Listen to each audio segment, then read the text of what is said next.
Please cool down.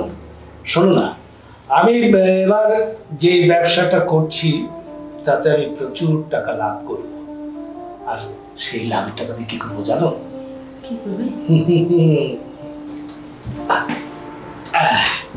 এই যে তোমাকে একটা ডায়মন্ডের মালা বানিয়ে দেবো। শোনো, আজ না ভীষণ টেনশনে আছি, তুমি প্লিজ আমার টেনশনটা ফ্রি করে দাও। নাকি আজকে আমারও খুব টেনশন হচ্ছে। দেখো না, এই গাধাটার উপরে মেজাজটা গরম হয়ে গেছে। মুড এখন একবারে আমার মুড নেই।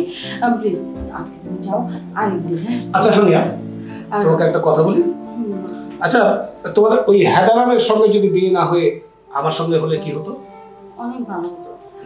ভালো হতো। এই গাধাটাকে নিয়ে সংসার করা যায়। তুমি কত ভালো দেখেছো, তুমি আমাকে আরেকটা নেকলেস দিবে। হ্যাঁ শোনো, বিয়ে না করেও সব কিছু পাওয়া যায়, সেটা তোমার মধ্যে আছে। প্লিজ আজ আমাকে নিরাশ করো না। না না, ও আবার কখন চলে আসে, দরকার নেই। আরে আসবে না, ওকে যে ব্যাংকে পাঠিয়েছি সেটা অনেক দূর, অনেক সময় লাগবে আসতে। না আজকে না, প্লিজ। ওই যে আসছে, গাধাটা চলে আসছে। মিজান, জি ভাই। ব্যাংকের টাকাটা ঠিক জমা করে দিয়েছো তো? জি ভাই, করেছি। তাহলে ব্যাগটা দাও। আর শোনো সোনিয়া, আমি আসি, আর তুমি কালকে সময় মতো কাল অফিসে চলে এসো। জি ভাই। আমরা নতুন প্রজেক্টের কাজ শুরু করবো। ঠিক আছে প্লিজ।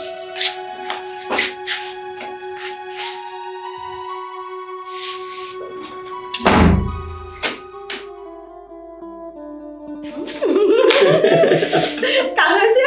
হয়ে গেছে। আচ্ছা ঠিক আছে। তুমি খুশি? খুশি হবো না? খুশি হলো না?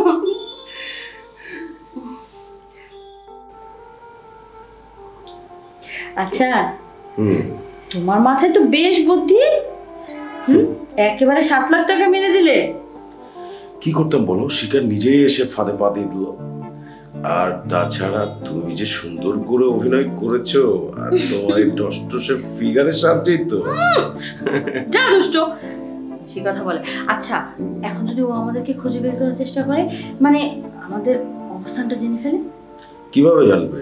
আর আমরা কি কাজ প্রথম করছি নাকি? শোনো, ও ভালো কোনো কাজ করেনি, ও কাউকে ওর ক্ষতও দেখাতে পারবে না, মহলও লাগাতে পারবে না, কোনো লাভ নাই। তা অবশ্য ঠিকই বলেছ। যেসব পুরুষ মানুষ মেয়েদের প্রতি এরকম দুর্বল থাকে না, তাদের উচিত শিক্ষা হওয়া দরকার আছে। ওর উদ্দেশ্যই ছিল ব্যবসার নামে আমার সাথে ফুর্তি করা। শিক্ষা হয়ে গেছে। আপনাদেরকেও বলছি, নারী আর জুয়া দুইটাই কিন্তু কারেন্ট জালের মতো। একবার আটকাবেন তো জীবন শেষ। ঠিক বলেছি না? সাক্ষী আমি নিচে। তাই